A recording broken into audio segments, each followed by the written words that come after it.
shook me, eh? I'm just carrying on a bit. You're an animal.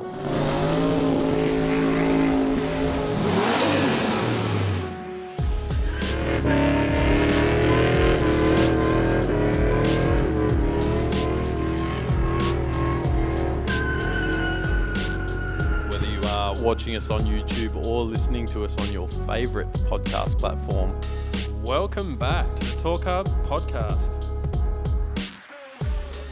Welcome back indeed.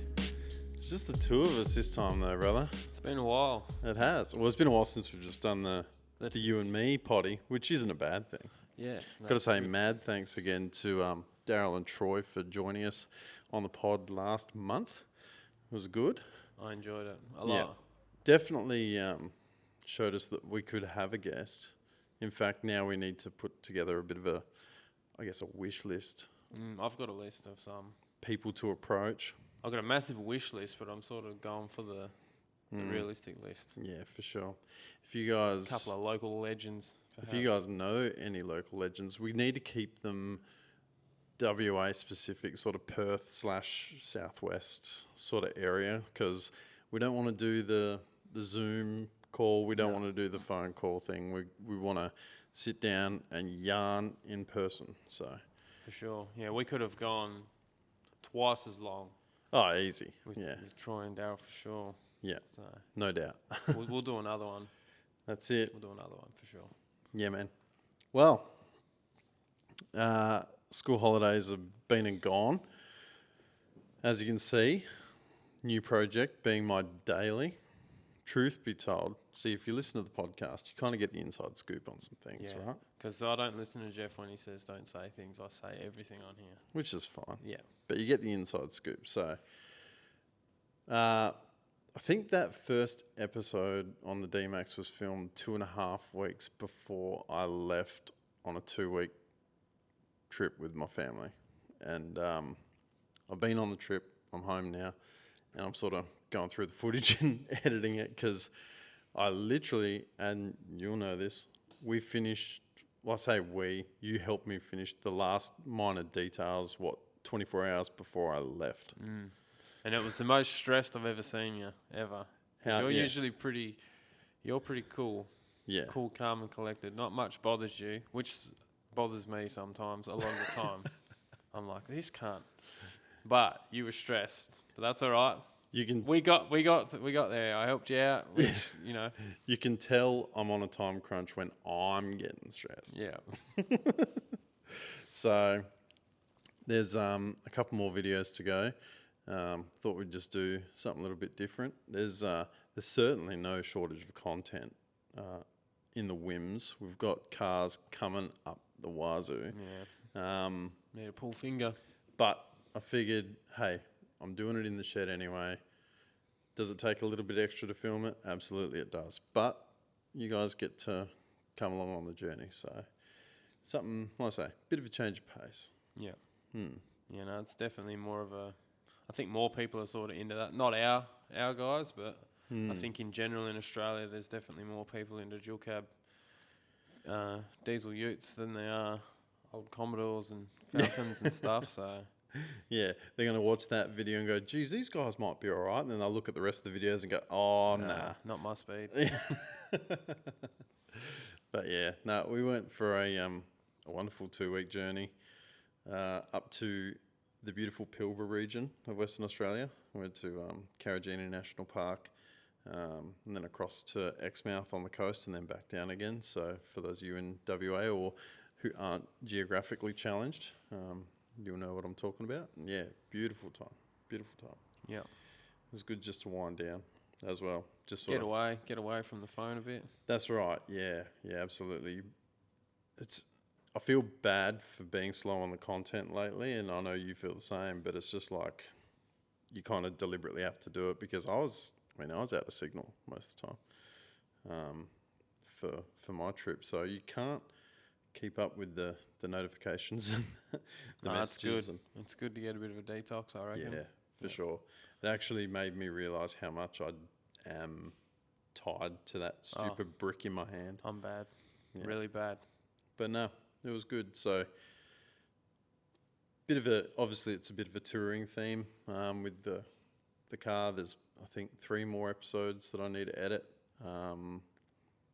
So it'll be like a 4-part series, and there'll be more stuff that I'll do later on as well, obviously, and whatnot. But yeah, hopefully you guys enjoy it. There's been a few of you guys. I think we even had a call on the podcast before. Someone hit us up like, "Hey, do you guys get into Forbies and whatever?" So I thought, yeah, screw it, we'll do it. You know. Yeah, I think most people sort of have one Yeah. these Well, days, don't they? yeah. I mean, you might have a race car, but you've probably got a tow car, right? And that's going to be probably a dual cab diesel or a petrol or whatever, you know. Yeah, So, wagon of some sort, yeah.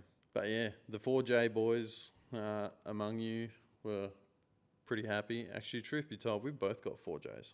You've got a 4J in your wife's daily. Your daily's got a Barra. Yeah. We're not going to talk about that just yet. Oh, that's a Ron topic. Yeah. Not the 4J, the Barra. Yeah, the Barra. Fucking Ford. But yeah. Nah, they're a good little motor, aren't they? I guess for what they are. They're especially good when you uncork them a little bit.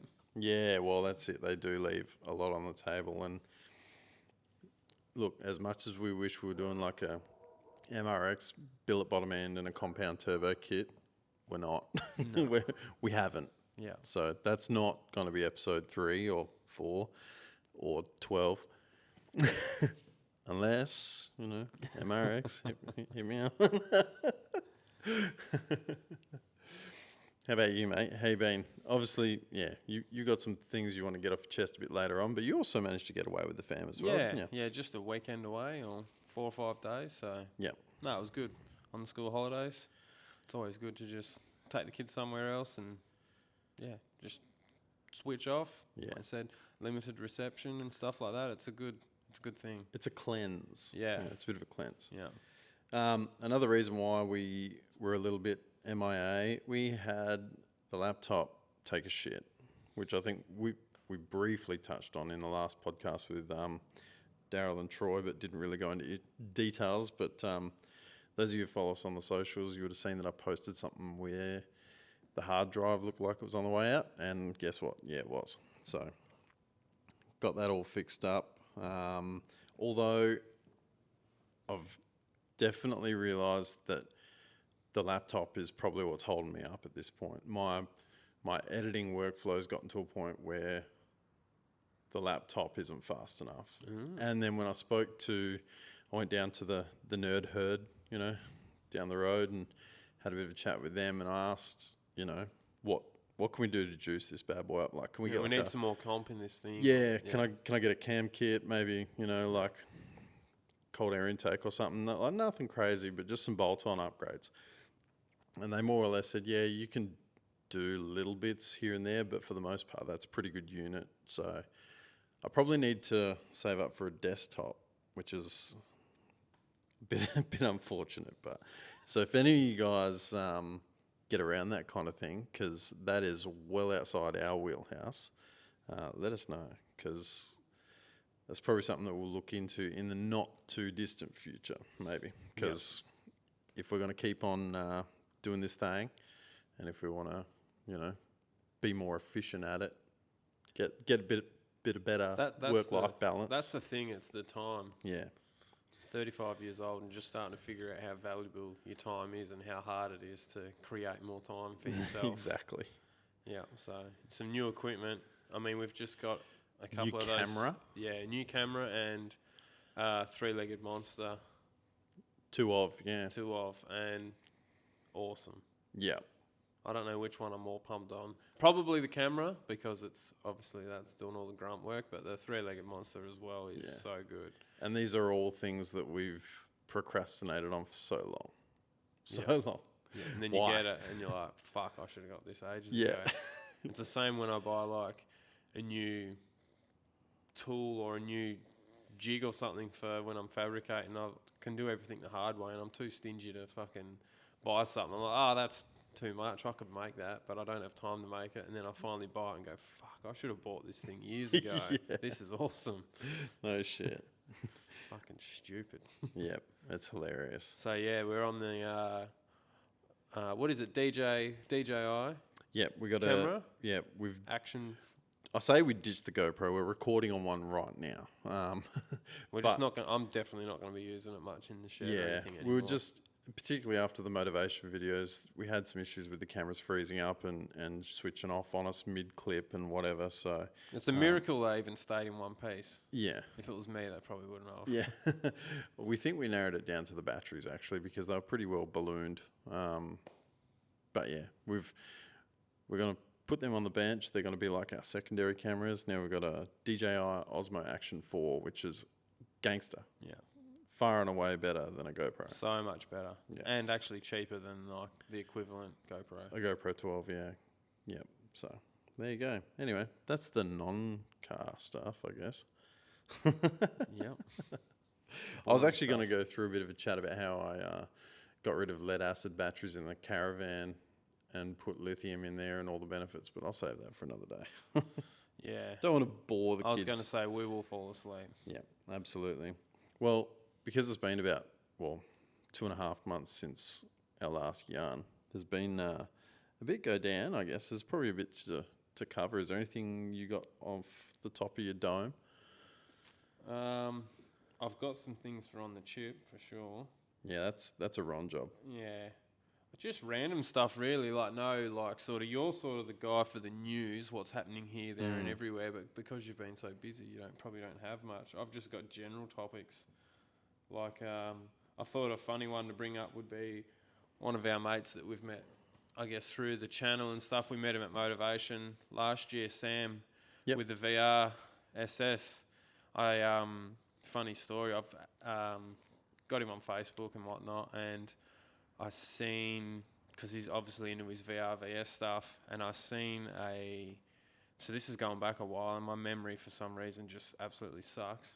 All the heavy metals in my brain probably. Yeah. But I seen a VR GDS, and it had New Zealand. It was in New Zealand, and it had New Zealand plates and stuff on it. And it just made me, for some reason, think of Sam, and it was a for sale ad, and anyway, long story short, I sent it through to him, just joking Made you think of Sam because he's a Kiwi. Yeah, exactly. Sorry, I should. I think everyone knows Sam, but they don't. He's a Kiwi fella. Yeah.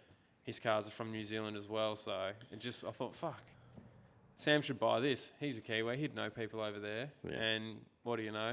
A week later, or whatever it was, he sends me a message saying, you shouldn't have sent me that ad because I just fucking bought it. So I thought that was pretty funny, and I've done that quite a few times with mates. Send them cars, and they've actually ended up buying them. I'm on a pretty good roll with a lot of cars. So Yeah. there's a good hit list of like some really cool cars that the boys still have now that I see and think that'll suit him. Yeah. And So I'm going for it. So. if Curto sends you a marketplace ad and you haven't got $2 to rub together, probably just don't fucking open it. Yeah. Because the rules are you got to buy it. That's it. Yeah. And then you got to let Kurt do what he wants with it. Exactly. Yeah, you're not allowed to break any golden rules. No, that's If it. it's a Calais, it better have, and it's a VL, it better have black side Yeah. skirts. That's it. So yeah, I just thought that would be something funny and cool to bring up. Yeah. Yeah. Yeah. It's cool to see that, we build this little community of people and we all sort of get around all this stuff still, and even, like you say, we're not at an event or, whatever, but we still read our messages and have a yarn. Yeah. It's awesome. We've met so many awesome dudes through doing this. It's like friends I never would have had. And which is awesome. heaps more to go too, for sure. Yeah, this is just the beginning. We keep saying that, but it is. Because forever's a long time. Speaking of people that watch the show, I got a bit of a story from when I was downtown the other day. I had to go to a local parts store, not far from us, and there's like parallel parking out the front, right? You know the one? So you pull up, and I've reverse parallel parked in here. There's a car right behind me. I fucking nailed this reverse parallel park. How good is it? And Nailed it. as a car guy and an alpha male, you just go, fuck yeah. Were you strutting when you got out? Oh boy, when I I opened can that imagine door, you just peacocking it. man, my dick felt like it was 2 foot long. I was just like, yeah, the boys. And so this person that was behind me, they've sort of pulled up and wound down the window. I'm thinking they're going to congratulate me on my parking job, because I'm like, yeah, I fucking got that. Yeah. And he goes, hey, mate, just want to say I love the channel. Cheers, bro. And off he goes. And I was like, fuck yeah, that's awesome. But you didn't say fuck all about my parking job.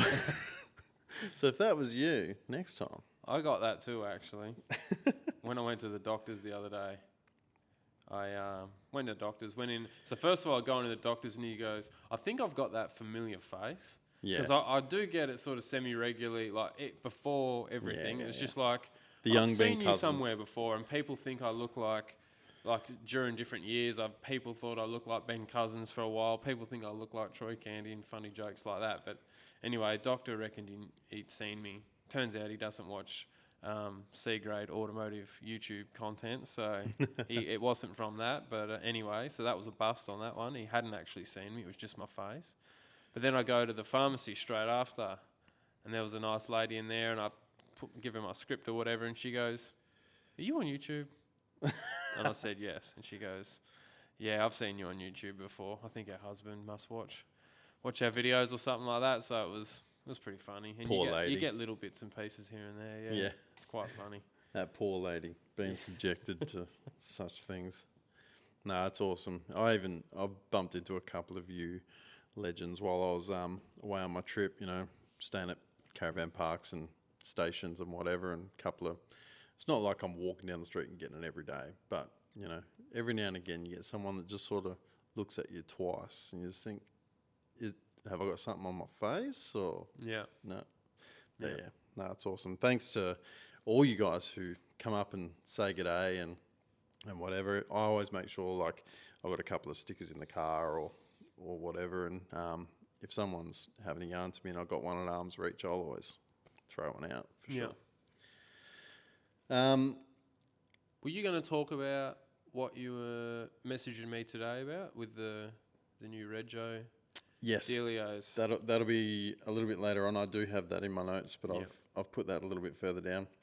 I want to rewind a little while. In social media land, it's a lifetime ago, but for us it was only 2 months. But another power cruise has been and gone, and we've had another passenger ejected from a car. The VL that hit the dirt and rolled, and another person's... He got lucky. No Didn't he? shit. Didn't he? I'm pretty sure he No was shit. alright, wasn't he? Particularly after what happened at Queensland Raceway, I think it was, with that Tirana and that fella that, Yeah. done himself a proper mischief. This guy, like I say, very lucky, but how is this continuing to happen? I understand a lap sash probably isn't going to be the be-all, end-all in a rollover in particular. But, geez, I hope these boys are wearing them, at least. Is it going to get to a point where we're going to have windows up on cruise sessions and stuff like that? Because, I don't know. I think they'll just can it before it gets to that. It's a worrying trend. I mean, shit happens, right? Like the dude wasn't going outrageously fast or being excessively reckless. It was a bit of a weird one, that one. When you watch it from start to finish, you're like, Yeah. fuck, you got a bit unlucky there. Possibly the front wheel folded underneath it or whatever, which caused the dig in to roll over. But it doesn't. Anytime you're not going straight and you're on grass, you could be in trouble. Yeah. You don't have to be going super fast. We've seen it. I've seen it firsthand, probably, I know, at least twice. Yeah. At different events. It happens. Yeah. Yeah. It's just a worry, If I'm getting in cars, I'm one of those people that most of the time when I'm in a car with someone else, even when I know they're fully capable, because I'm not in control, I've just got that little bit of anxiety, if you know. Yeah. Like I think most of it, most of us get at least a little bit when you just, because anything can happen. But I'm definitely going to want to put a seatbelt on. Yeah.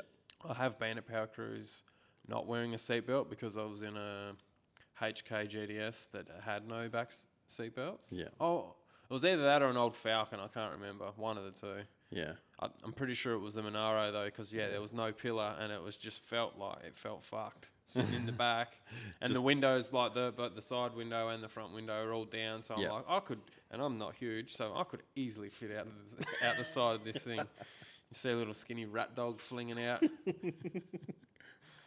Yeah. So I don't know how you wouldn't want to wear one. Yeah. Yeah. No. Unless of course they weren't in it. I mean, people just people are like, oh, you don't plan on rolling race it, cars dude. need harnesses. It's like, I'm not reaching for a 4-point harness when I'm jumping in the back seat of a Commodore. You know what I mean? Like, that's not my first instinct. I'm thinking that a lap sash is probably going to be more than reasonable, but I don't know. It's like I say, it's a worrying trend. Commodores, they're going overseas, mate. Left, right, and centre. We got VL drag cars, we got burnout cars up the wazoo, all being thrown into seat containers and going over to the US. Who's the VL drag cars going over? Oh, there was one. I saw something on a 1320 video. I can't remember which one it was exactly, but there was a VL, like an RB powered VL. It wasn't Keep It Reats one, was it? The white. Well, that one is over there, but I think it's like an actual. Like that's not really a drag car. No, I'm talking like a. I think it was just one of the 6-second ones. Oh, okay. Yeah. From memory, but Gup and his team obviously dragging a fair few cars over there, and I want to say a big shout out to our boy Kieran. Self-funded, pretty much selling everything he owns to do it, but. How's the plums on the bloke, eh? Yeah. Putting Cuddles, I think Cuddles actually already in a container and probably on a boat by now on its way over. But mad props to our dude. Yeah, good luck. Heading over there and living the dream. I think he's going to buy a like a dually and a 40-foot enclosed trailer, or like an RV and an enclosed trailer. Basically something they can live in. Yeah. And tour around and do as much as he can in the time that he's going to be there. So that is living, isn't it? That's cool. The dream. That's chasing your dreams.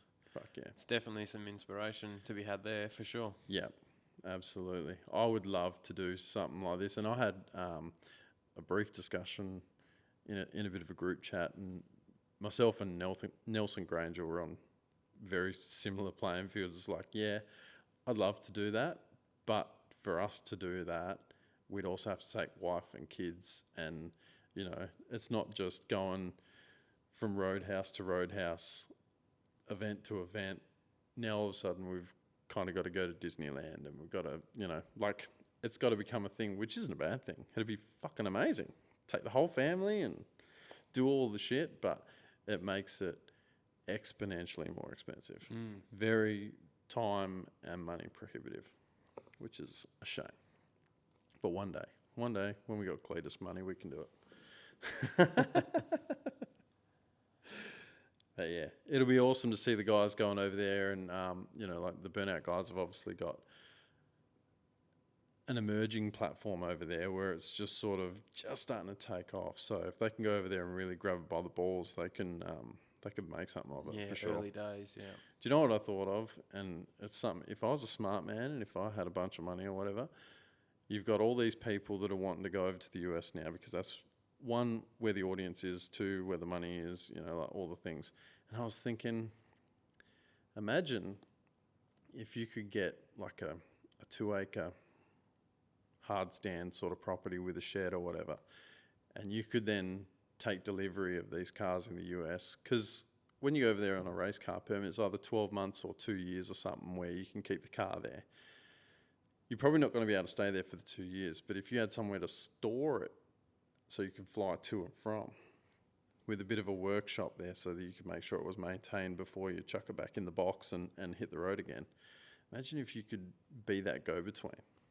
That'd be a business venture, because there's particularly moving forward, because I think that if this current wave of people do well with it, whether it be for content or just, living out their dreams or whatever, and other people go, well, shit, if they can do it, and it only costs XYZ amount of money, like maybe I could do that, but I probably can't fly in there when the car gets there, like blah, blah, blah.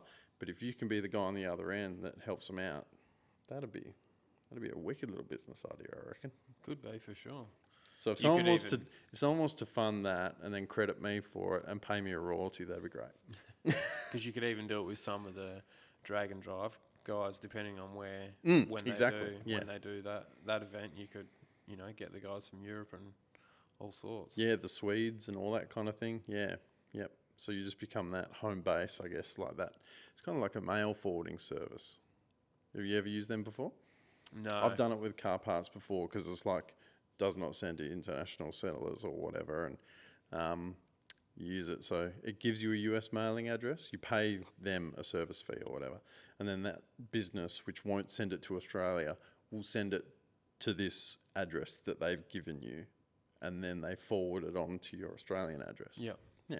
So you could be like that, but for cars. Be pretty sweet, eh? American drag cars, though, I feel like you can't be an automotive podcast unless you talk about Brett Lasala. And he's been on fire lately. Let's not rock it. Oh, dude. What a fucking weapon. Yeah. 3.998 at 187.99 mile per hour in a street car. That's eighth mile, obviously, for those who aren't initiated. But a 3-second quarter mile pass in a car that is... That's probably 3-second eighth mile pass. Yeah. Sorry. You said quarter mile. Jesus. Yeah. 3-second eighth mile pass in a car which is certifiably a street car. That's probably not street car trim, obviously, but a car and an engine and driveline combo which can. It looks just like a car. Yeah. And that's the other thing. It looks like a car. It's great. Yeah. I reckon it's amazing. Where does it end? That's the next question. Who knows? That little Coyote's putting in some work. I tell you what, that's an engine platform I wouldn't mind getting around. Particularly, they don't look super easy to cram into anything. No, they look big hits. Yeah, they look quite big and cumbersome, but yeah. Obviously, they're gaining in popularity, especially as they get a little older and they sort of start flooding down through the second-hand market, I guess. Yeah. They have been around for quite a while, though, now, really. Yeah.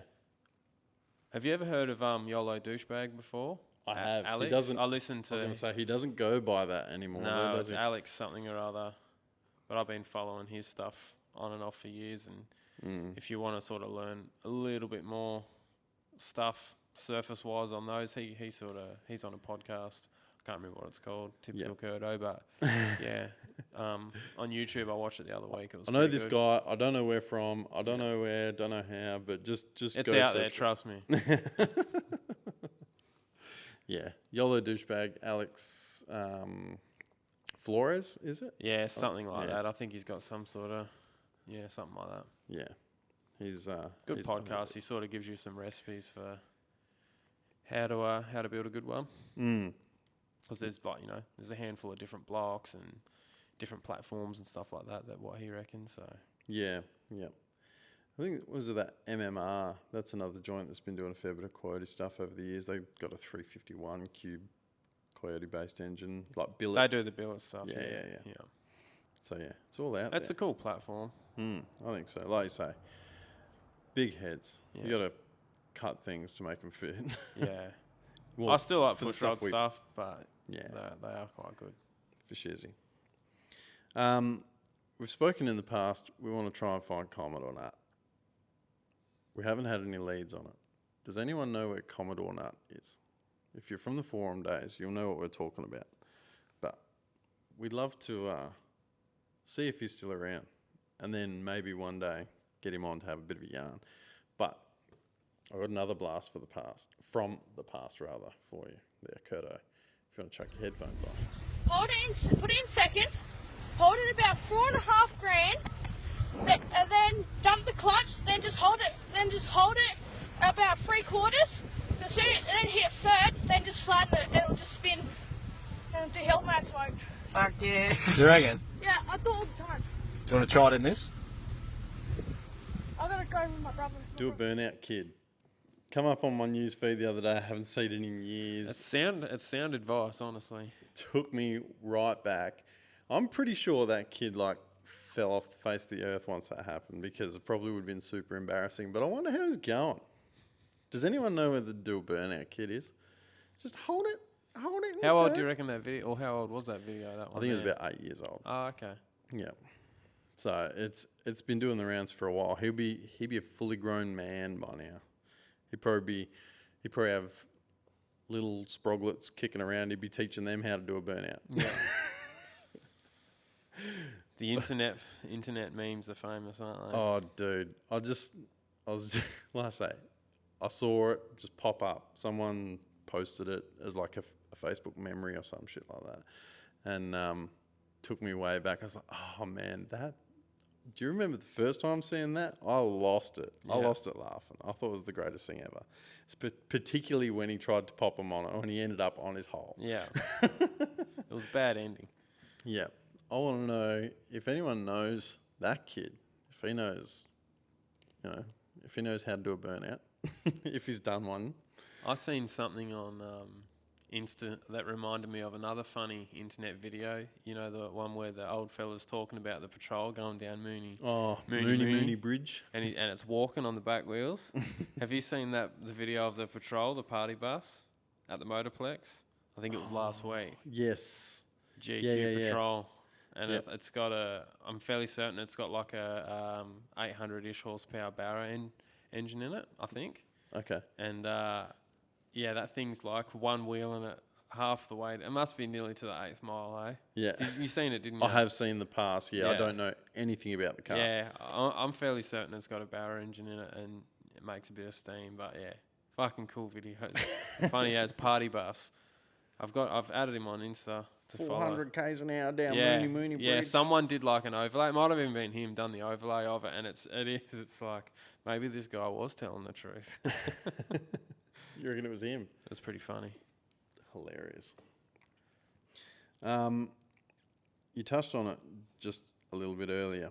We've had a big win here in WA. This is mostly just relevant to the WA boys, but the concessions for classics scheme, which is basically like a club rego. So we got two different types of club rego. We got the 404, which is just for like vintage cars, and they've all got to be like totally factory or factory optioned and inspected and all that jazz.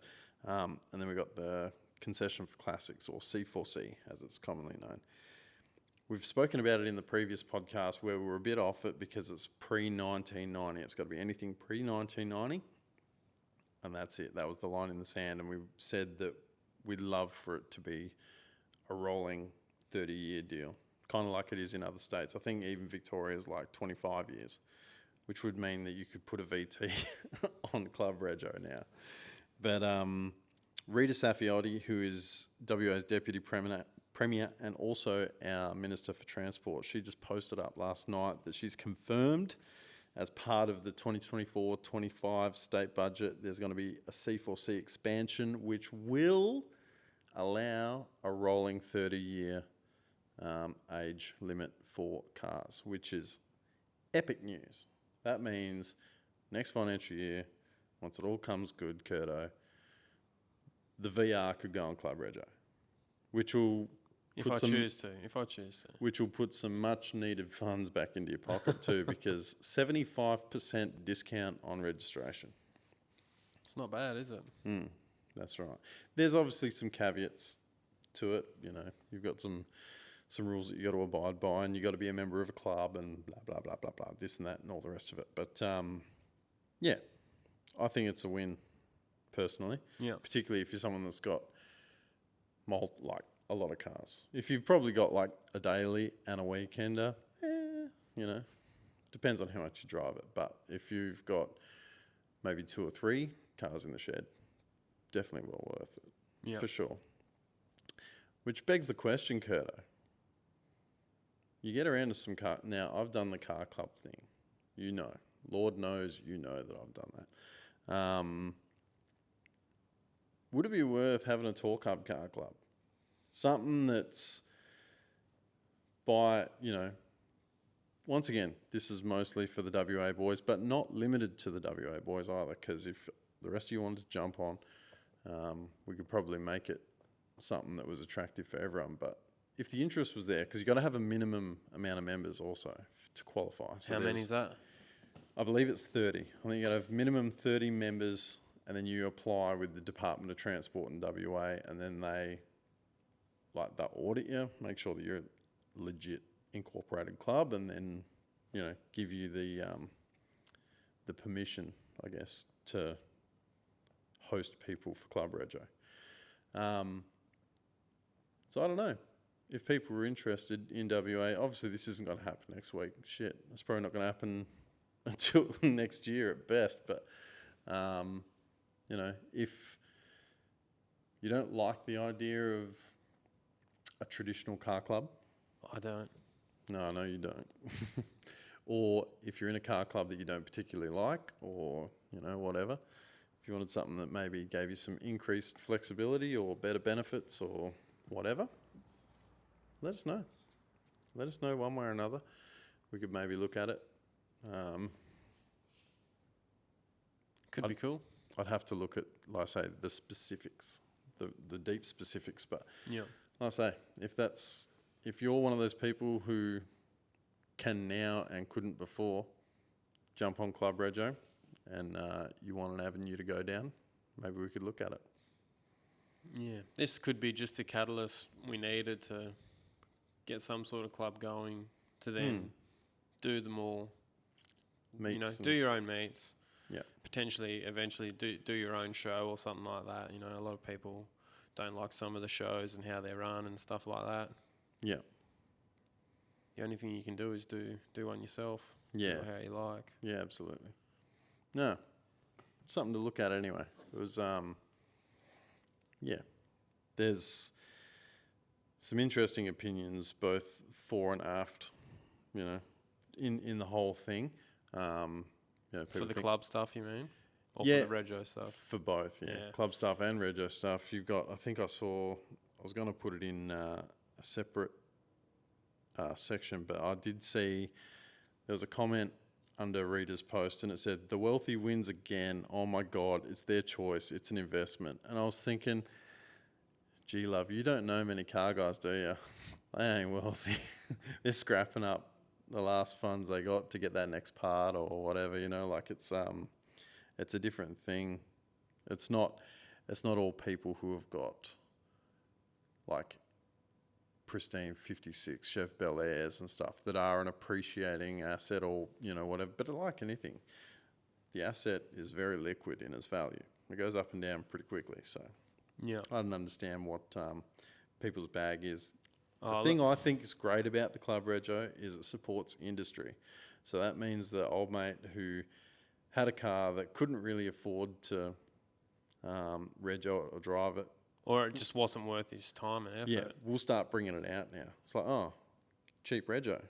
Well, now I can afford to justify, I'll get it serviced again. I'll get the brakes redone. I'll get that paint touched up, it breathes money back into the industry, which is the major thing for me. And supports the community, supports the car clubs. Yeah. I don't think a 75% reduction in some of these older cars is going to even be a drop in the ocean, like revenue-wise. Nah.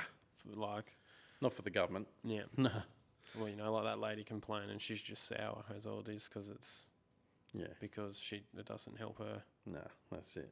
Like everyone these days is just, the meme where the dude's like this, pointing at their hand. Yeah. You ever seen the old painting where he's like, that's just what everyone is. What about me? Yeah. What about me? So, yeah. No, it's a good thing. You've got the option. You don't have to use it. Yeah. That's it. I don't know. Like I say, it was just something that we thought of. We're talking about it today, and we're just like, geez, what if we did our own thing? That benefited the people that are sitting here watching. Yeah. Once again, our group of mates at will. Like, even if we do it, and it's just between ourselves, I'm sure we could get 30 just between ourselves and friends of friends. Before having to get cousins and cousins. Stuff like that. So yeah. Well, I guess that kind of goes through to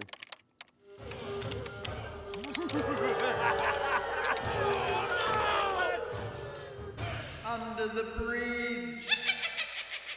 Under the Bridge, where we visit the comments section. I've just sort of touched on that one there. Have you seen anything outrageous?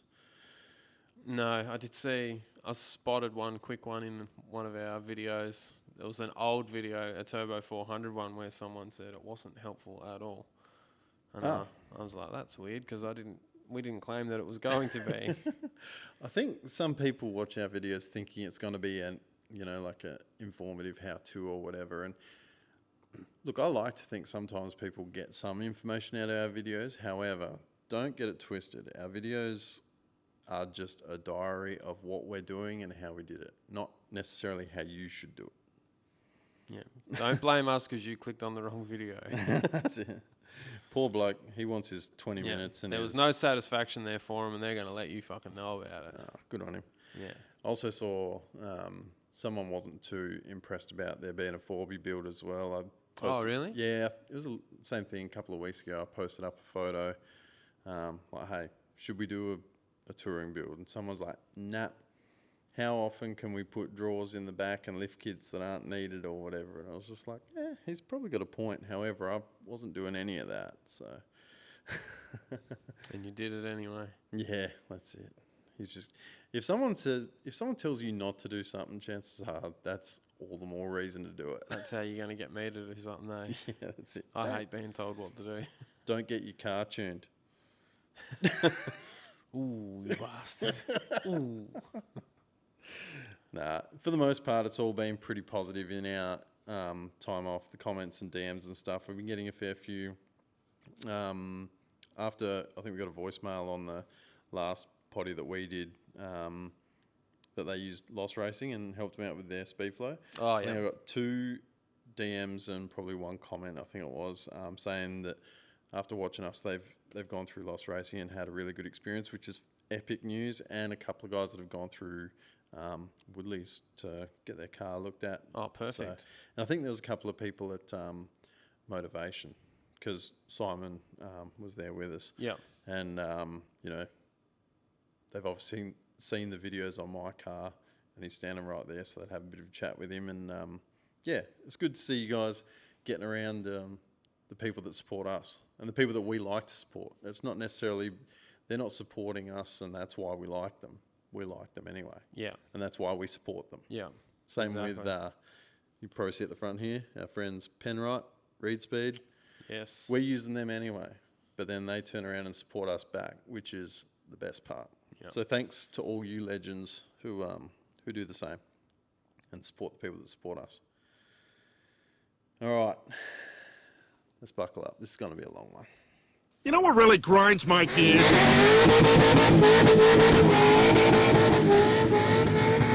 Running on the chip. On the Chip, powered by our good friends at Reed Speed.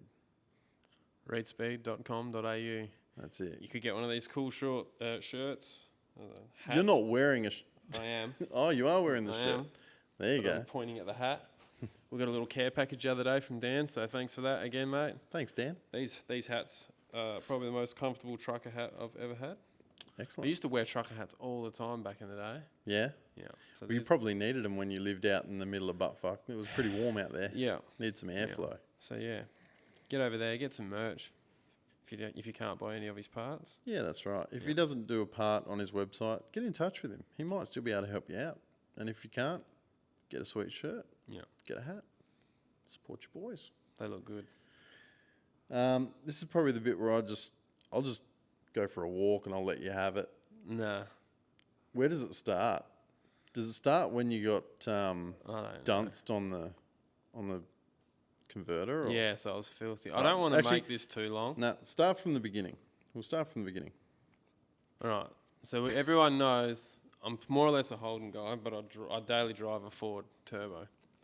It used to be my wife's, and I've just taken it on because I like it. I don't even want to get rid of the car now, which is lucky because I probably would have burnt the fucking thing otherwise. I brought both my kids home from the hospital and they were born in it, and I just get attached to dumb shit. So anyway, I don't want to get rid of this fucking car, but it's a BF and it's got the ZF 6-speed auto in it, and you drive along, and it's been happening for a while, and I've sort of just put up with it, and then it's starting to get worse, so I thought, fuck it, I better sort this issue out. you'd be driving along, the D on the dashboard just disappears. And I didn't realise this at first, but I figured it out once. I did it a few times. And I lose all drive. It just zings like it's in neutral. And then it comes back a few seconds later, or 5 seconds, or 6 or 7, which feels like a fucking eternity when you're trying to merge onto the highway. Yeah. So anyway, I'm like, Truck all right. breathing down your neck. So a friend of mine had a good low-K ZF box out of an FG that he had for a project that I sort of pried off him. I said, I need a box. This thing's getting bad. I'm going to put another box in it. I don't want to spend money building a box. So just daily drive it. So got a box. I thought, shit, while we're here, I'll get the converter refreshed because guaranteed the converter would have needed doing. I rung up the company that Corey recommended me, and they were sort of, their lead time was, it wasn't too bad. It was like a week or so, but I was impatient. I wasn't really. I would have went with them, but they actually said, "Oh, try these guys. They might have something on the shelf or whatever." So I ring these other guys up who will remain nameless, and I got guy number 1 on the phone, legend of a bloke. Yep, I'll do your deal. We need those cores. Apparently the turbo, the ZF 6-speed turbo cores are kind of hard to get. So, and I had 2 of them because I had one from the FG box and mine. He goes, if you send me your other one when you pull it out, I'll do this one for, I think it was $700. And the first place was going to do it for about the same. He goes, I can't remember what they are, 700 or 800. And I was like, all right, sweet. This bloke's going to do it for 700, and I ship him another. But he was going to do it quick. Yeah, that's right. He said, if you send it as soon as I get it. If you send it today and I get it tomorrow, I'll do it same day and ship it back out same day for $700 or whatever. Yeah. Sweet. As long as you give him your other converter. Yeah. I was going to send the other one later on. Yeah. Yep, done deal. So I send it up there. This is like early in the week. I think I rang him Monday or Tuesday. So it's up there Wednesday morning. I hear nothing. Friday morning rolls around. I'm like, I'll ring these guys. Have you got the converter? No, I don't have it. Check with the freight company. Yeah, it was signed for on Wednesday morning. I ring him back. Oh, yeah, it's under a bench. Whatever. Shit happens. I'm still not too mad. I can't fix it now because my time window is gone. Yeah. Next week will be fine. So this was Friday arvo, actually, not Friday morning. Monday morning rolls around about 9 o'clock, so they wouldn't have even been in there very long. No. I know these Torq converters don't take long to do. They cut them apart. They put a fucking clutch pack in there and a couple of seals probably, and that's about it. So 9 o'clock rings you up. Yep, all done. $1,200. I'm like, nah. I spoke to the other fella and, told him the deal. Nah, we don't. Nah, this other guy was just nah, whatever. Yeah, so we don't do deals. At this point, I'm bent over the barrel and it's dry and it's about to go in, and I've got to make the decision. Bite the pillow. That converter owes me nothing. Like, I couldn't care. He could have it because I didn't pay anything for the converter. Yeah. It came with a box. But time is of the essence here. So in the end, I thought, fuck, I can't be fucked pulling the other one out, sending it off and waiting, like having another week and a half, 2 week turnaround. Bite the pillow. Bite the bullet. Yeah. Wear it. So that's where it all started. That's where my gripe's done. Anyway, I get the gearbox in. Done it all. Did it at home. My mate Corey helped me do the bloody mechatronics and stuff like that. It's a little bit fiddly. Didn't fix the problem. Fantastic. Didn't fix the problem. So then I hear that.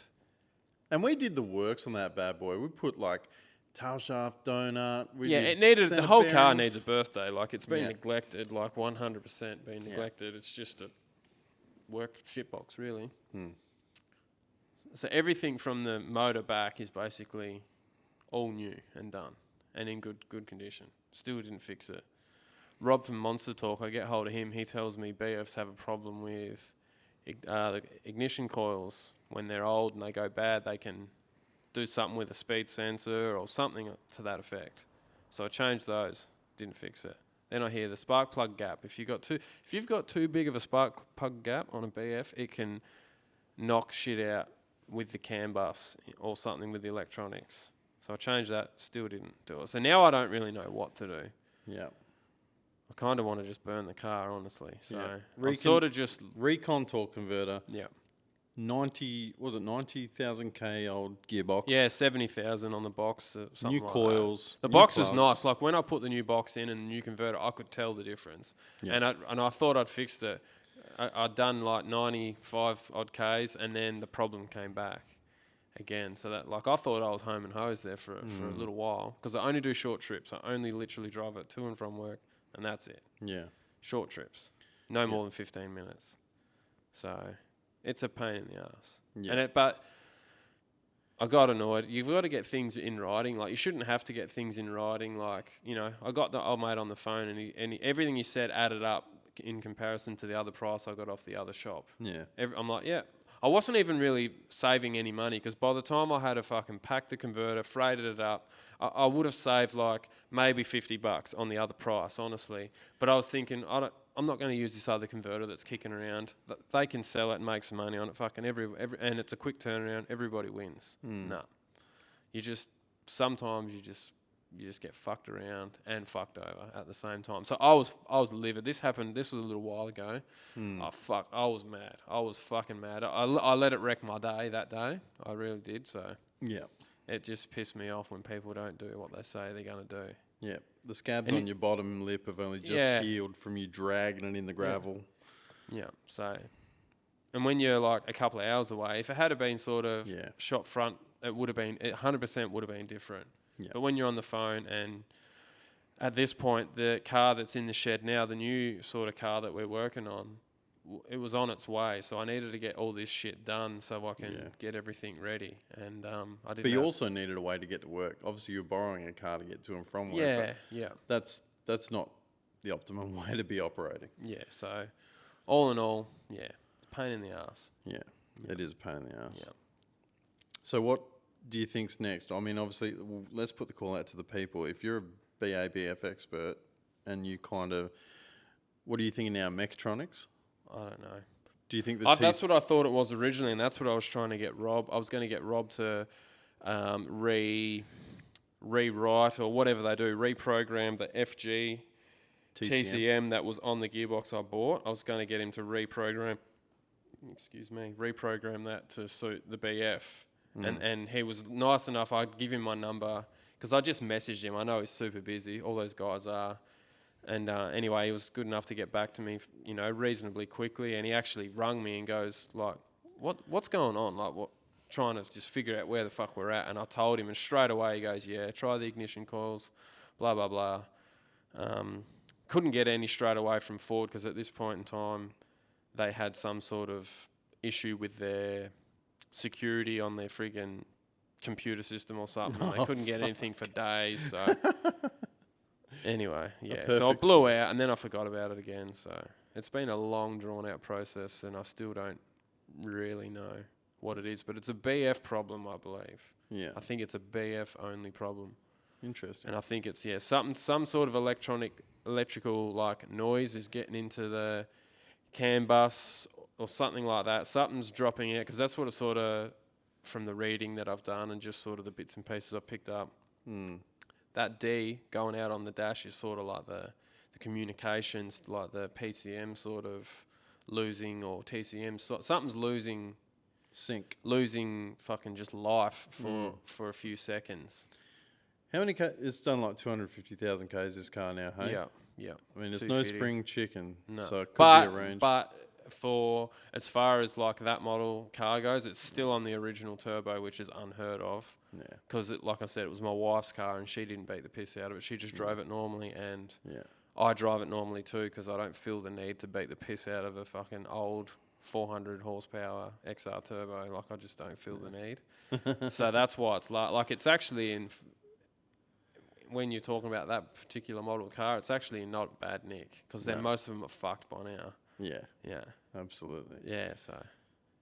It needs a good wash, but other than that, it's pretty good. It definitely needs a wash, but the fucking thing better learn how to change gears and not drop out before it gets a wash. Better change its fucking attitude, you reckon? Yeah, so I don't know. I mean, I guess I could. I'll try and get hold of Rob again. I'm just sort of over it. I don't even want to think about it for a little bit. Yeah. Pain in the ass. But, I mean, it could be people have changed batteries, which I've already done that previously, and it didn't. It was doing it before, and it's done it after, so. Yeah. I don't know, but I mean. Seems electrical or communication to you, not mechanical. Yeah, I think so. Because it's even just the way it happens. It's not it sort of always happens at the same spot on the highway, same sort of gear. I think it's a 4th to 5th change, or in 4th gear maybe. I think it is when it just goes into 4th, something like that. Yeah. Something like that. So Yeah. that's what it is most of the time anyway. It's usually the same spot on the road or close to. It's a weird one. Yeah. You just get to Because that. it won't just do it like randomly at like 40 k's an hour or something to me. Although I think it did do it once to the wife like that. Yeah.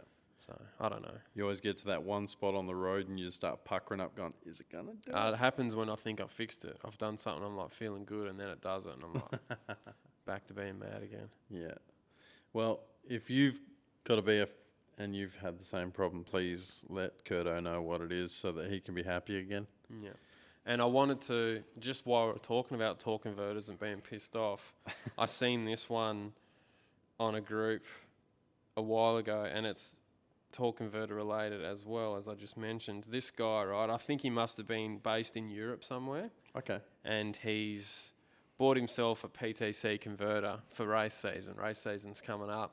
Oh, He's yeah. ordered it, got it all. It was quite, cost him a good amount of money because it's a good converter and it's all custom and whatever.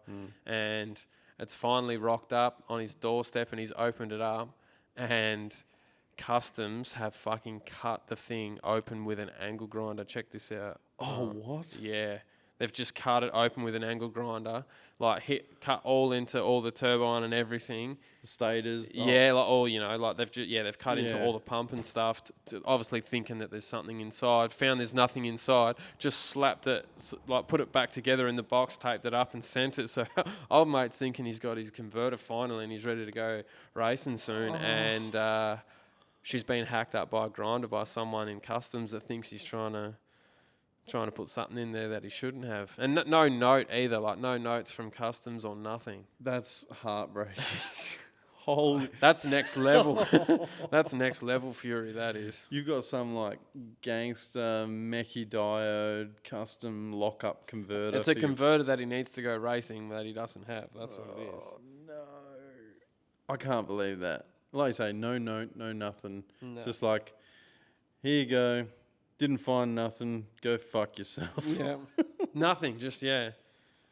So, yeah, That's rough. That'd ball your piss a bit, wouldn't it? Yeah. Speaking of things that boil your piss, we've sort of been on this before. People remanufacturing other people's parts. Now, here's one that we saw not long ago. So, some local legends. We're talking about local legends before. This is the Gergich boys. They're pretty synonymous with the second-gen Commodores in particular here in WA. And a couple of years ago, they made a sweet little adapter for a 5-litre, a stock 5-litre clutch fan shroud, where you could then adapt it to put an FG thermofan in and still keep all the stock look and everything. Mignon. Yeah, it's like a laser cut sheet metal bit of, I don't know what it is, alley or whatever it is, material. Stano, whatever, some sort of metal, and it bolts in. It's Yep. a super neat sort of solution. Very neat. It's been around for a while. It's not super expensive, for a niche product. As it shouldn't be. It's just a laser cut for a thing, niche yeah. product that does a good job, quality, whatever, bang, done. Very good. Now, someone started plastering all over the Injector 5-litre pages. I probably don't need to tell you, because if you know, you know. This thing is a fucking direct copy. I shit you not. I went and found a screenshot of the Gergich one, and then I found the photo of this one, and I put them together. I'm going, that's the fucking same. Yeah. It's almost like the dude bought one, traced it, put his logo at the top. I'm like, the balls on this dude. And it's not like he's, like a third-party parts manufacturer or something like that. He's just like, he's obviously trying to do it as a bit of a side hustle. Props to Paul Gergich.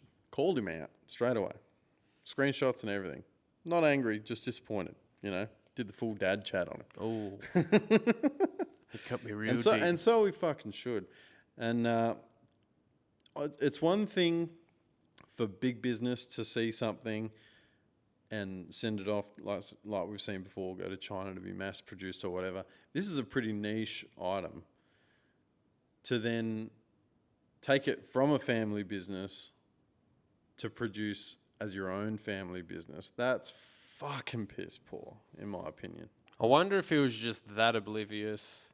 Like, obviously he knew he was copying it, but maybe he didn't. Maybe he's just come across it and Was seen he it. thinking, oh, they probably just don't sell these anymore? Yeah, or something? like just has no idea like who even made it. Like those boys, like everyone that's in the Commodores, like they do amazing work, amazing stuff. Some of the best stuff, especially even in this state when it comes to build quality. I should have bought their Their fit and V8 finish. Fit and finish is retarded. Yeah. It'll get you depressed.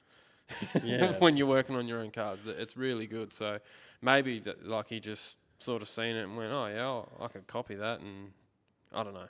yeah, I'm definitely not defending the guy. I'm the number one basher of people that copy other people's stuff. So, yeah. but like you'd almost have to be. No, You like know. I say, it really annoyed me. If it wasn't up for too long, because a couple of people sort of let him know pretty quickly that's not how we operate around here, and it disappeared. But I did comment on there from the Torqhub page, 3 words, on the chip. Yeah, Here it is. yeah, You done fucked up, bud. Now say you're sorry. Tell Dad you're sorry. but the best thing you can do is just shun it as a community. Yeah. Really, like Vote with your wallet. yeah. Yeah. We don't say all our opinions online, but if you're talking to us face to face, we'll tell you some of the brands that we try to avoid like the plague, because they do this their whole business model is copying people's stuff, getting it made in China, selling it back to you for not even a cheap price, really. Yeah. Some particular. It's a good business model, really, when you can get away with it. Like Some particular manufacturers and parts, race shops, we'll call them. In their inverted shit commas. is everywhere in this country, absolutely everywhere. Yeah. Yeah. You won't see us supporting it, that's for sure. And look, is there times where we'll end up buying a product from a brand that we don't generally support? Possibly. Sometimes if your back's against the wall and that's all you can get, well, you just got to suck it up and do it. Yeah. But where The there's copy stuff is the where one there's that an I option, don't like. Where there's an option, we ain't doing it. Yeah. There's been a few. Contrasting to that, Summit Racing. You see what happened with them over Trans last Brake? week, so yeah. Yeah. What was the performance company called? Broader Performance. Yeah, because So- I actually seen that before Summit. I seen it. I think Kyle at 1320 shared it first before Summit even. Brian Tooley as well. Yeah, I think, yeah. So I watched the whole video that he did. So Broader Performance, there was it trans brake valve body. Yeah, I think it's for a Ford, like C4 or something like that. So Speedmaster have copied it.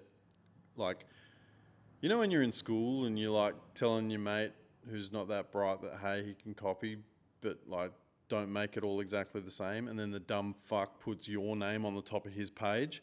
That's what these fuckers have done. They've copied the valve body to a level where they've put the Broader Performance logo in it. Like they've literally just 3D scanned this thing, plugged it into their CNC and hit print. Yeah. They've been caught out. So Speedmaster were supplying these to Summit. Summit were selling them, thinking, all good. Someone's called them out. Now Summit, here's a win for the little guys. Summit have then turned around and gone, screw Speedmaster. We ain't selling none of your shit anymore, in one of their Facebook comments, which is great. Great news. Because Lord knows that this isn't the first time that Speedmaster's copied a product. They may have made minor tweaks here and there on a couple of things, but That's probably their whole Yeah, whole business model, and they've had numerous names over the years. was it At World Racing was one? Yeah, or AT something? Racing, Yeah. Pro Comp, Yeah. Yeah. all their parts are shit. Really. Say it with your chest. Yeah. Really, they didn't even work. I thought it was just so good though that Summit's then reached out to the guys at Broader Performance and basically just said, hey, we're going to make sure that all the money from the sales of these go to you. Oh, I didn't know that. I'm pretty sure that was a thing that I saw But yeah, dialogue with both Jay and the team at Speedmaster. Due to ongoing discussions in an active investigation, we cannot comment further on our conversations or any further actions at this time. Blah, blah, blah, blah, blah, blah. Our team is contacting customers who have purchased the Speedmaster valve body and will work with a resolution with each customer. Cannot control what distributors sell. Just because the fella at Broader, he's getting phone calls from people going, this valve Yeah. body is a fucking piece of shit. But then, so here's the line that just really got me.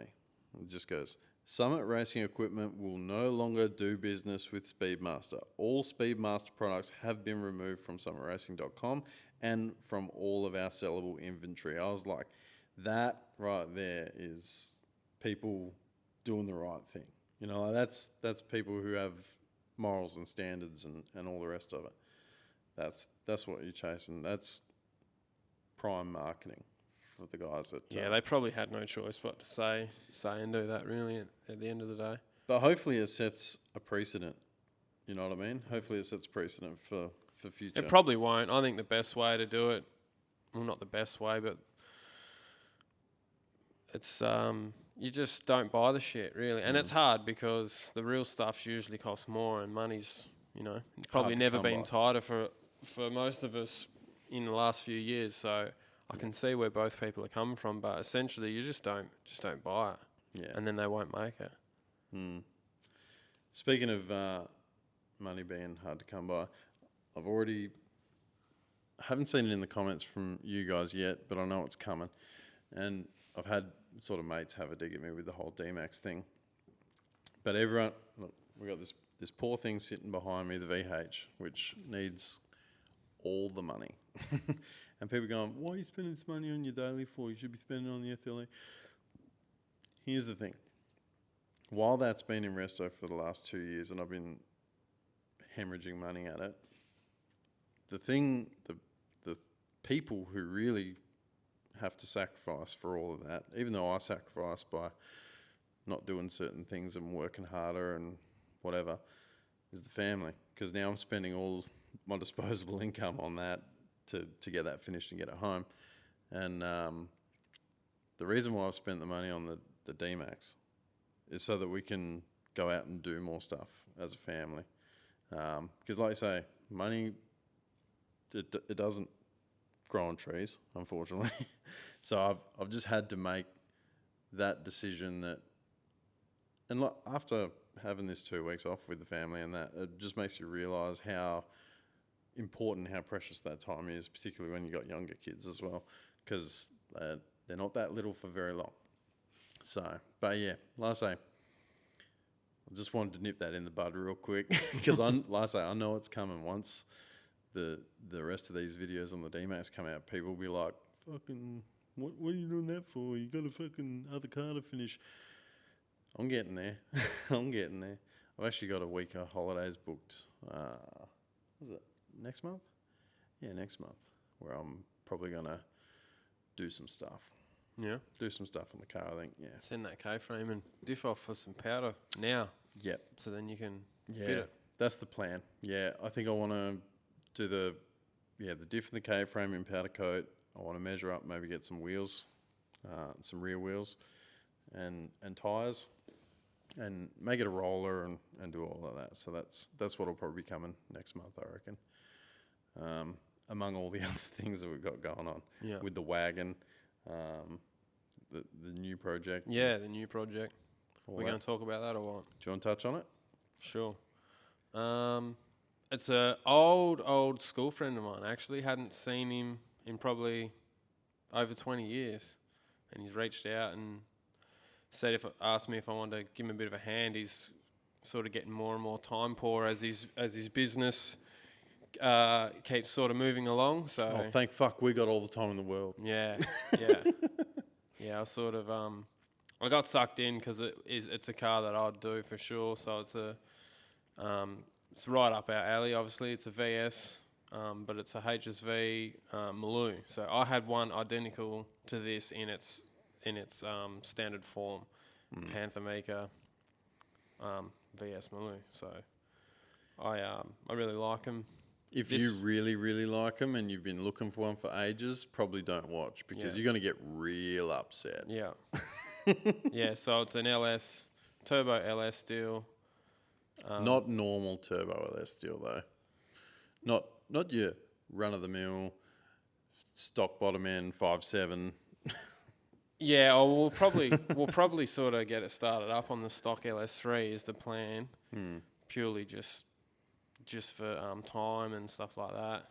We want to get the right people involved as well. So, but yeah, we got a cage that's coming from HBR. So he would have finished the cage by now. That's probably just about freighted out this week anyway. It should do. So a nice bolt-in molly cage that's good for 8.0. So we're building the car horsepower wise and sort of setup wise so it can get into the 7s. But this cage was sort of ordered a little while ago. So this one, but I mean, you're not going to go out and run a 7 off the bat anyway. Let's be honest. So this one's good for 8.0.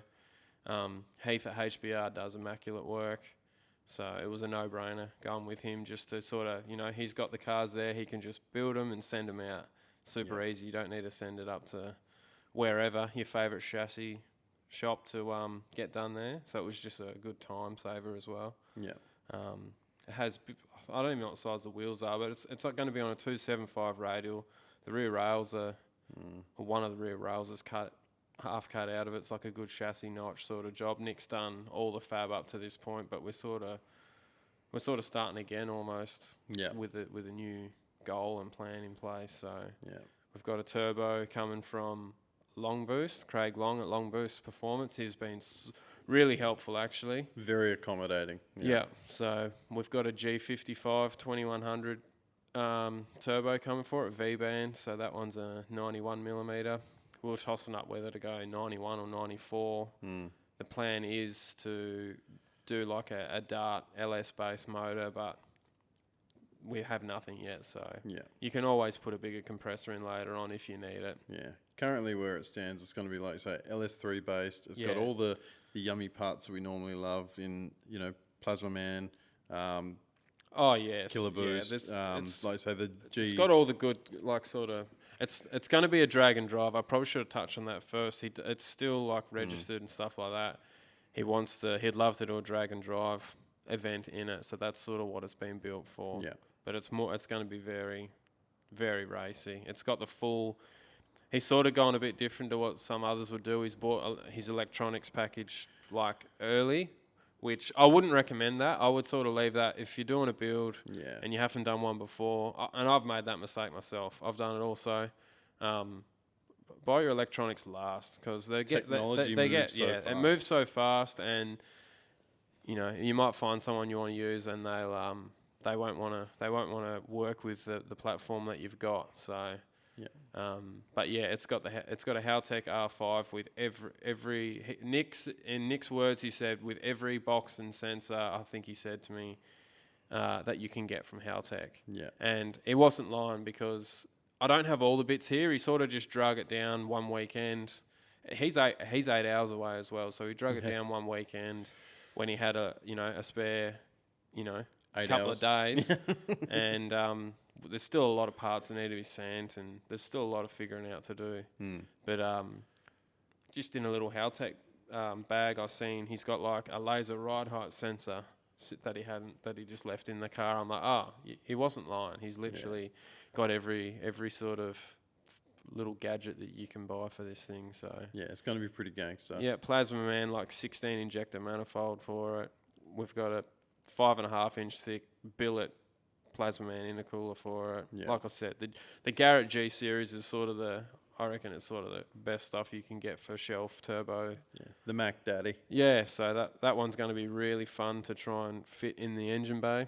Yeah, because it's got like an S480 sitting in there at the moment, which you guys will see, but this is going to have a fair size. I mean, the G series is fairly compact in what it is, but it's still going to be like a fairly sizable unit. Yeah, 55s are massive physically.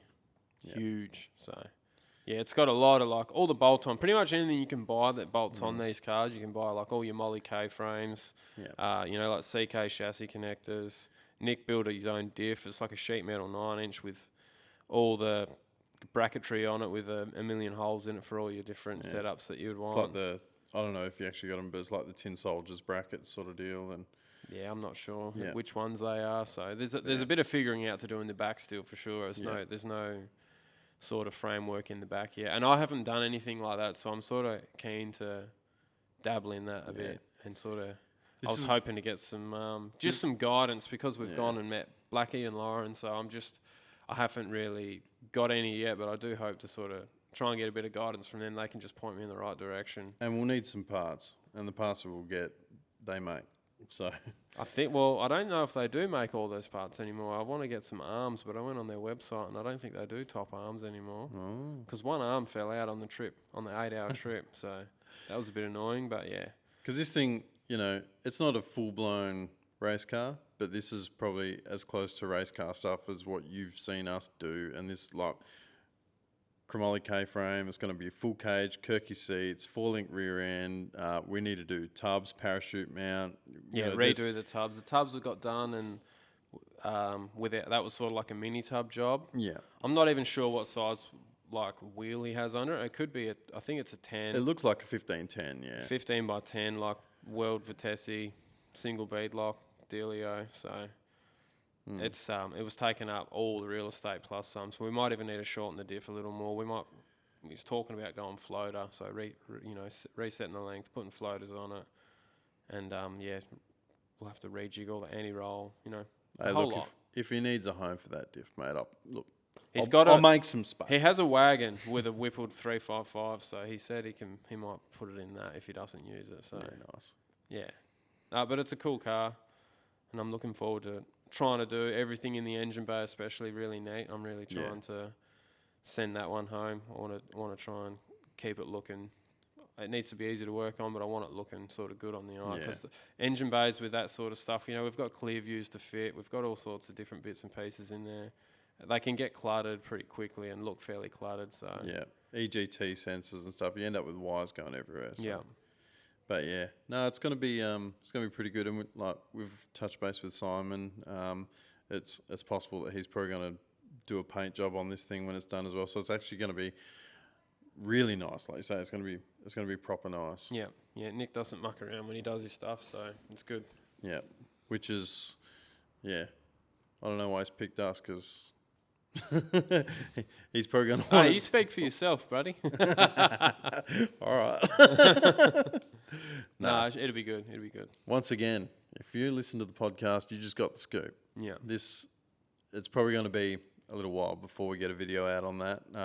Because, like I say, I've still got some other videos to do on the D-Max. I've got some stuff to do on this SLE. So, but yeah, we got plenty of irons in the fire. If you thought that we were going missing, you were mistaken, because we ain't fucking leaving. Alrighty, should we skip on to our favourite part of the night? Yeah, sure.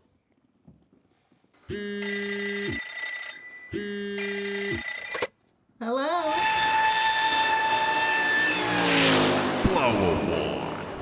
This is where you guys can put your 2 cents in. Got to apologise to a couple of these fellas because they got theirs in a while ago. They've been waiting a hot minute. So, but we do have a couple of voicemails. It's a little bit quiet, but that's kind of deliberately. We haven't really put the call out because we've been doing other things. We haven't been around. But, let's get stuck into the first one. What do you reckon?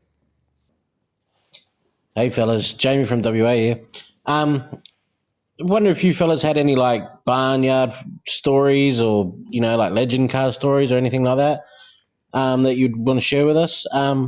One I know about. My old man went to a farm in WA here, and the owner had the largest collection of VN Group A's and Group A manifolds. Had 15 of them or something, and 50 other cars SS's and everything. Just wondered if you guys have ever stumbled across anything like that, or barnyard stories. Cheers, let us know. Got any sort of barn files? I wish I stumbled across that. Wouldn't that be cool? That would be nice. There was a car actually at Simon Woodley's when my SLE was being done. That was another VH, but it was an SS, and that been sitting out in a hay shed for God knows how long. It was pretty much used as like a paddock basher. It was in reasonable condition. They didn't flog the piss out of it too hard, but it was a bit of a farm hack for a while. And now obviously these cars are worth a little bit, so old mates decided to spend a bit of money on it. That was a pretty cool one. I've got another mate of mine. He's probably listening actually. Brad Jago.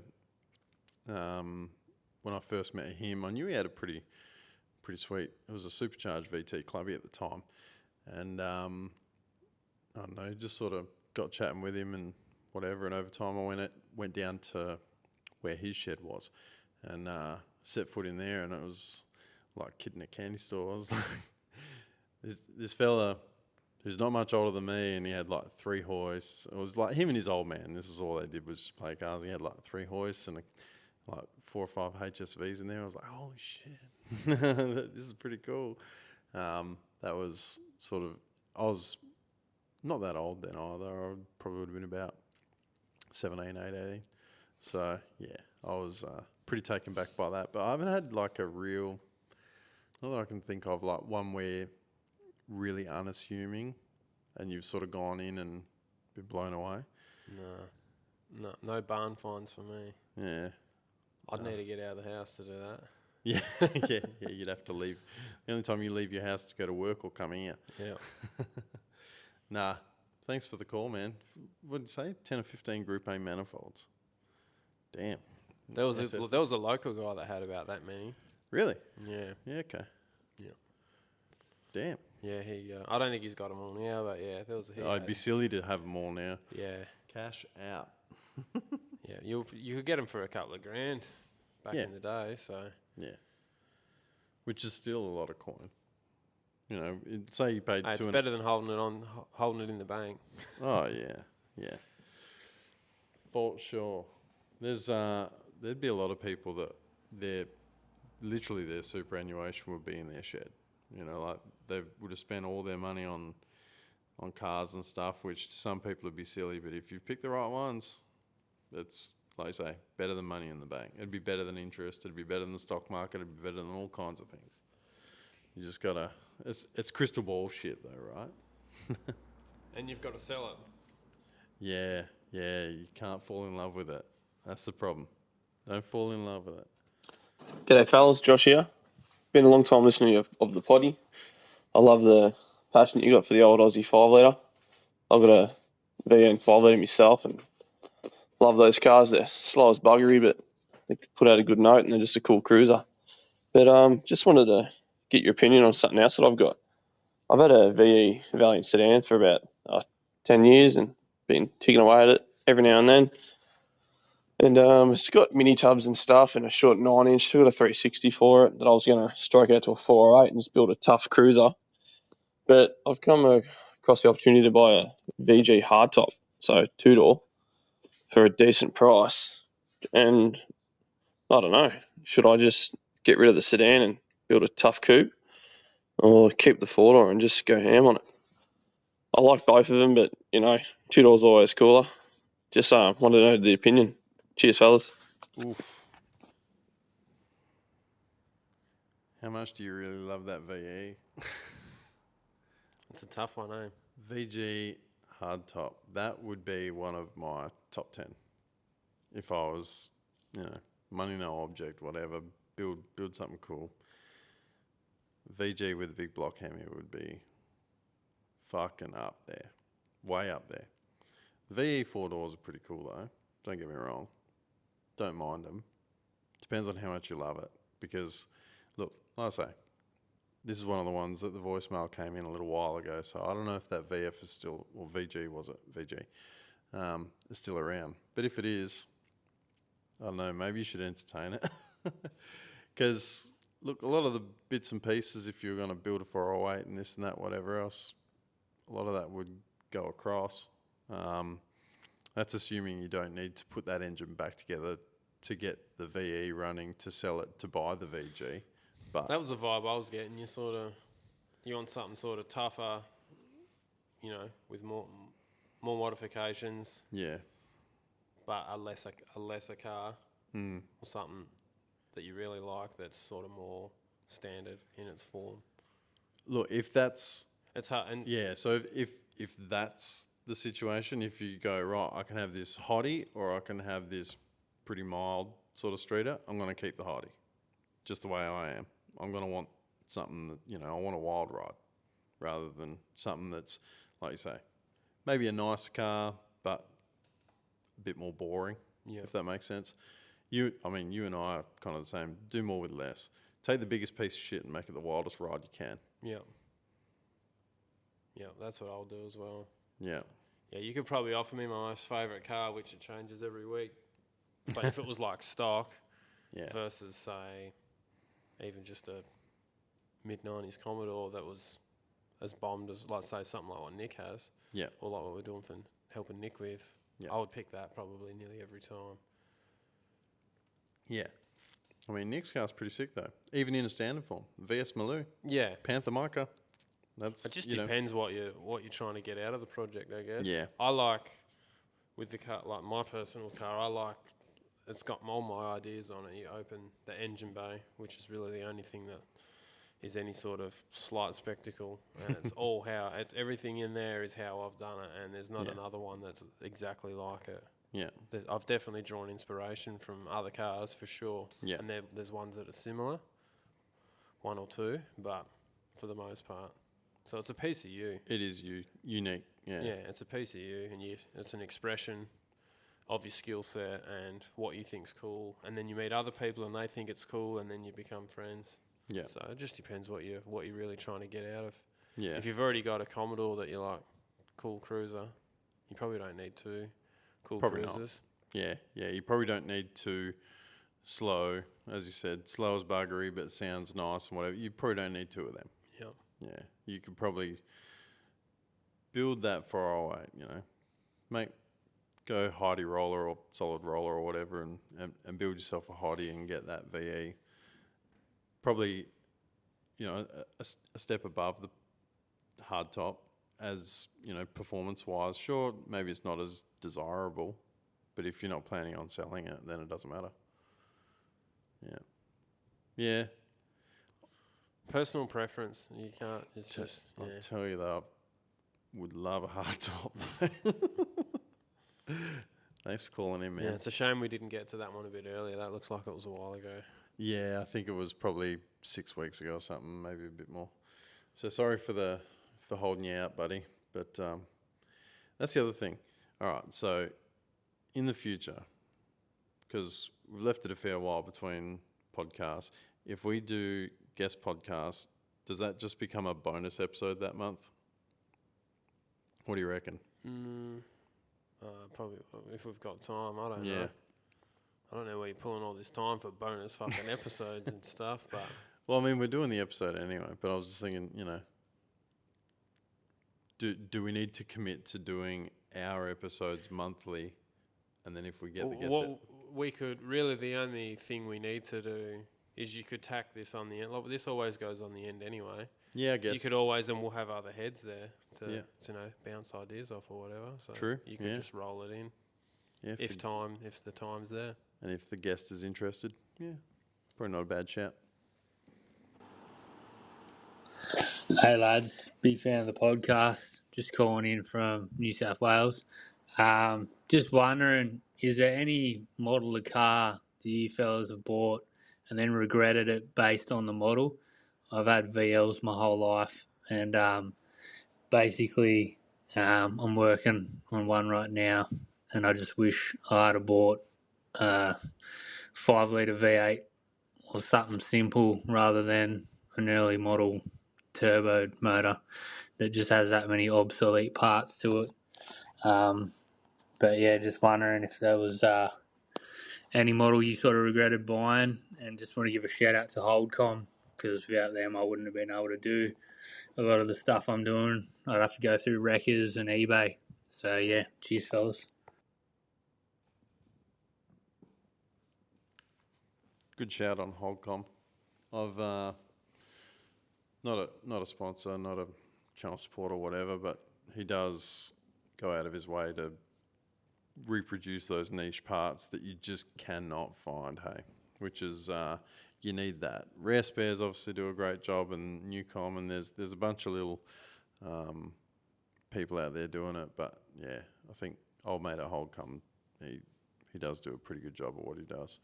That bulk kit that I bought last night, I don't think it's necessarily worth, like the pieces inside it, it's not worth the regular retail price, but purchasing it is 100% worth it because it saves you so much time and effort. You just pull brand new bolts out of the bag. Maximum satisfaction as well, I'm sure. Absolutely. Yeah, no, it's great. A car that you've regretted buying. Fucking BF Falcon. You've had that thing for like 12 years, dude. More than that, dude. It's been like 13 or 14 years. You can't regret it too bad. I regret it now. I'm trying to think. I reckon I sort of had remember that VY Crewman that I bought? Oh, yeah. I don't know if I ever told that story. It's a story. It's a story, but anyway, before it got burnt to the ground by an arsonist. Yeah. Collateral damage. Yeah, it was collateral damage. I parked next to the wrong car, but anyway, so. Parked next to the car that got torched. Yeah. I sort of thought, this thing's a bit fucked. Yeah. Because it was a bit, I mean, I got it cheap too. Yeah, I got what I paid for. Absolutely. I think I got a deal on it really in the end. I reckon. It was a VYSS Crewman had leather, and it was auto. I can't remember the kilometres. It was over 200, but I got it for like $5,000, didn't I? I think it was and this was years ago. I think it was about $5,500, but at the time they were going for like 7+. And I think, I don't know how deep you want to go into the story, but I think when you got insurance quotes, it was going to be insured for 7 odd. Yeah, I think it was 9. 9? Yeah. Yeah, right. Yeah. That I didn't get insured. I was going to say, because I'm just one of them people that's gonna do things and then like I just forget. Yeah, a world of good that quote was because you didn't act on it and then it got burnt and it wasn't insured. Yeah. It happens. Good times. Good times were had by none. Yeah. Good times. The worst thing was I was on night shift, so this where I was working at the time. There was like a big car park where a lot of people that caught the bus because it was like a 35-40 minute commute from there. Yeah, it's like a collection point. Yeah, and I parked it, and there was some random shitbox VT next to it that turned out that it was stolen. They'd parked it there, and then they'd come back later that night and burnt it, and I was sort of parked super close next to it, so my car burnt to the ground. There was nothing left. Yeah. Nothing. It was completely fucked. But the worst part of the whole lot was the police were calling up work. So this is like, 1 o'clock in the morning or something. My supervisor, who was just standing in front of me at the time, gets a call, and the police have obviously gone, is Kurt there? And his eyes, like, I never forget the face on my supervisor. It was actually 2IC, young fella that was standing in 2IC, and his eyes have just bulged, and he's handed the phone to me, and it was the police. So you can imagine what I'm thinking. Yeah. At 1 or 2 in the morning when the police are trying to call me, I'm thinking the worst. So honestly, once I heard it was the car, I was like, thank fuck. I was definitely de-escalated a little bit because you just think the worst. I don't really know. I didn't think anything specific, but it's not good. We just think that family's in danger. Yeah, the second that the police are on the phone in the middle of the night, a loved one's not good. Yeah. But it wasn't that. But then I had the rest of the night to stew over. Yeah, great. Yeah, I got to cruise home and gonna catch the bus back and to listen a to burnt my car. wife tell me how I should have got the insurance put on it. No one likes being told they were wrong by their wife. No, shit. And I've had that a time or two. I'll tell you that. Yeah, once or twice. Yeah, once or thrice. Yeah, so that's probably the only I've always done pretty well out of pretty much any car I buy. I'll always sell it for more than what I buy it for. But I haven't really bought or sold anything in the last 5 years really, besides my Maloo that I bought, and even that. I bought that. I got that on a deal, and I made a few grand off that as well. And there was like a VU or something that you flipped as well, wasn't it? it? Yeah. I've got just Opportune. I think I got that one for $1 or $2,000. I think it was VUSS 6-speed. Yeah. I can't remember what I did to that. Not much. And sold it. Yeah. Still unregistered. Yeah. I think I doubled my money on that one. And now to be As a 20 VS grand. Statesman, I picked up for $1,000. You know, sold it. You know, sell it a couple of days later for 2.5 or whatever. Yeah. I've done that a couple of times. I'm not a massive wheeler and dealer, but I can't be bothered buying and selling anything anymore with people. People don't know how to buy or sell shit. Yeah. Especially buy shit. They don't know how to make offers properly or anything. So. No. But going back to the crewman, how good was it having a car? Because for what you're going to use it for, it's going to be a bit of a tow pig, but you could throw your gas bottles in the back, like for welding and shit. It had a little bit of poke because, you know, LS1. But you didn't have to give a fuck about it. Yeah, they're the best cars, eh? Yeah, some of my favourite cars are like the VS Series 2 Calais I had, which was just a V6, but it was black, sunroof, lowered, had super sports on it. I love that thing, eh? Yeah. And then I had the piece of shit VR Ute with the 30 det in it. Another one, like just good. You don't have to worry about it. Yeah, yeah. You know, the Maloo, that thing was mint, and I had to just keep cleaning it, and I just got sick of it in the end. Yeah. It was a pretty nice car. Yeah. No, the red-headed stepchild that no one wanted.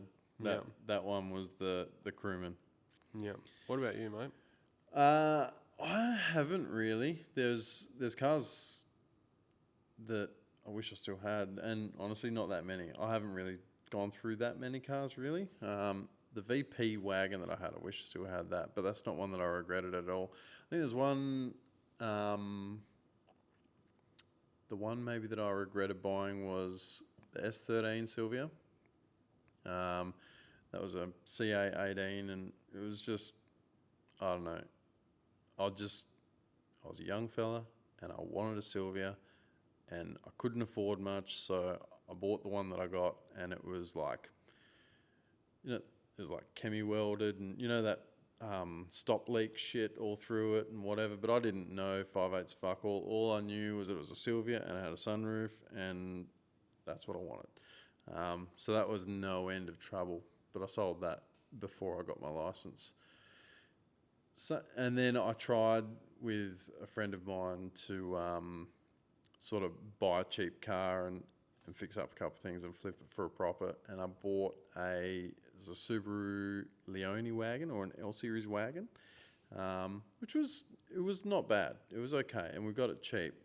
But yeah, I did regret buying that because I was just like, I could have spent that money on something much cooler. But same thing, it was like you just get impatient. You're like, fuck it, I'll just buy this one and we'll make a bit of money, and then we'll put that money in something cooler. We did make a profit on that car, not much though. Yeah, but yeah, they're probably the two cars that I regretted buying. Yeah. The rest of them pretty good.